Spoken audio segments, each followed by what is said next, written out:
yang saya pahami tentang sejarah bahasa Indonesia secara singkat. Bahasa Indonesia berasal dari bahasa Melayu yang kemudian diresmikan sebagai bahasa nasional negara Indonesia. Alasannya karena bahasa Melayu merupakan bahasa yang mudah diterima oleh masyarakat Indonesia. Diresmikannya bahasa Indonesia sebagai bahasa negara yaitu sehari setelah Proklamasi Kemerdekaan Republik Indonesia pada 18 Agustus 1945 dan bersamaan dengan berlakunya konstitusi di Indonesia.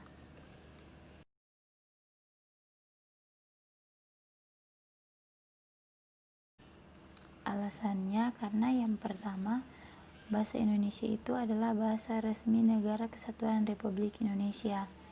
Yang kedua, bahasa Indonesia itu sebagai bahasa persatuan bangsa Indonesia. Yang ketiga, bahasa Indonesia itu digunakan sebagai bahasa untuk kita berkomunikasi. Dan yang keempat itu sangat penting untuk mempelajari bahasa Indonesia yang baik dan benar. Itu bertujuan untuk mengenali dan mengembangkan kebudayaan serta hasil karya yang ada di negara kita sendiri.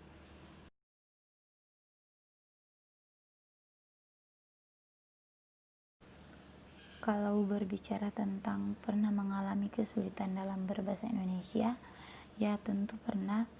Karena dari pengalaman saya ini kan tinggal di daerah yang terpencil ya. Jadi orang-orang di sini itu dari kecil hanya menggunakan bahasa daerah dan tidak menggunakan bahasa Indonesia yang baik dan benar. Bahkan dari SD sampai SMA saja itu saya di sekolah saya itu tidak belajar bahasa Indonesia secara efektif, dan itu membuat saya mengalami kesulitan dalam masa perkuliahan karena saya itu menjadi kesulitan dalam berbahasa Indonesia. Jadi saya harus belajar dan lebih beradaptasi lagi untuk menggunakan bahasa Indonesia yang baik dan benar agar bisa berkomunikasi dengan semua orang dan semua teman-teman yang ada di tempat perkuliahan.